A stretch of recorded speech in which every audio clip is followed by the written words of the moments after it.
What if I told you the killer was already living in their attic for days before the murders even began?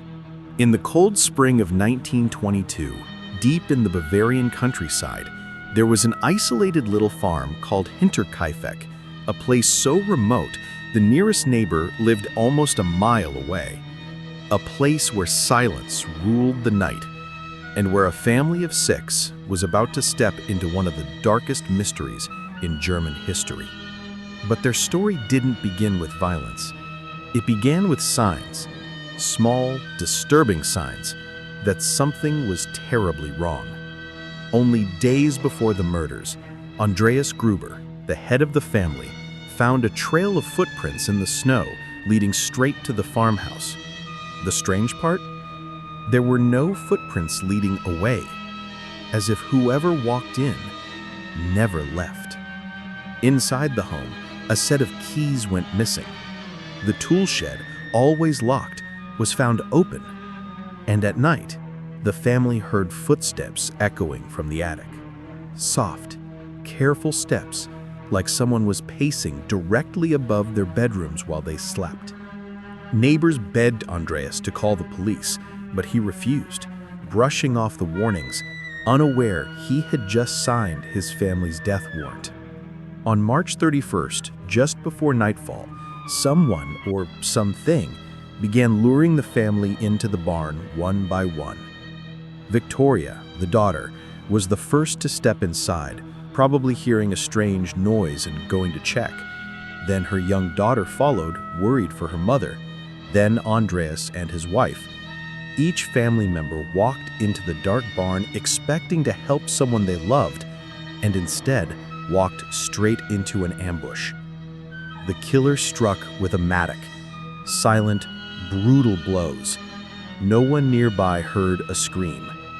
By the time the killer stepped out of the barn, half the family was already dead. Inside the house, 2 more victims remained. Maria, the new maid who had arrived literally hours earlier, and 2-year-old Josef sleeping in his crib. The killer moved through the home with calm precision, finishing what they had started. 6 lives were taken that night. But what happened next is what still horrifies investigators most. For the next 3 to 4 days, someone lived in that house. Neighbors reported smoke curling from the chimney. The cows were fed. Fresh bread was baked. Meals were eaten. Footprints around the yard shifted with the weather. It was as if the killer simply stayed. As if they were comfortable enough to sleep peacefully under the same roof where 6 bodies lay hidden in the barn. No rush to escape, no panic, just unsettling confidence and familiarity. When the family failed to appear in town, neighbors checked the farm and discovered the bodies. Police arrived quickly, but the crime scene was immediately destroyed. Curious townspeople touched everything, moved tools, even walked through the barn and house, wiping away any hope of clear evidence.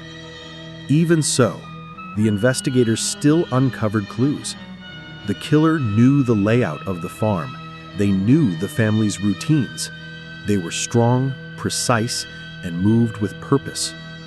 And they got into the house without breaking a single lock. Suspects piled up over the years. Angry neighbors, jealous lovers, soldiers returning from war, even family members with secrets. But every lead collapsed. Every suspect slipped away. No one was ever charged. No identity was ever confirmed. And the killer, whoever they were, vanished as mysteriously as they arrived. Eventually, the farm was torn down. The earth was overturned. But the story? The story never left. Because the true horror of Hinterkaifeck isn't just the murders. It's the possibility that the killer was someone the Grubers knew, someone they trusted, someone who stood outside their window at night, watching, waiting. A reminder that the darkest evil doesn't always break in. Sometimes it climbs quietly into the attic, and waits for the perfect moment to come downstairs. What do you think really happened at Hinterkaifeck?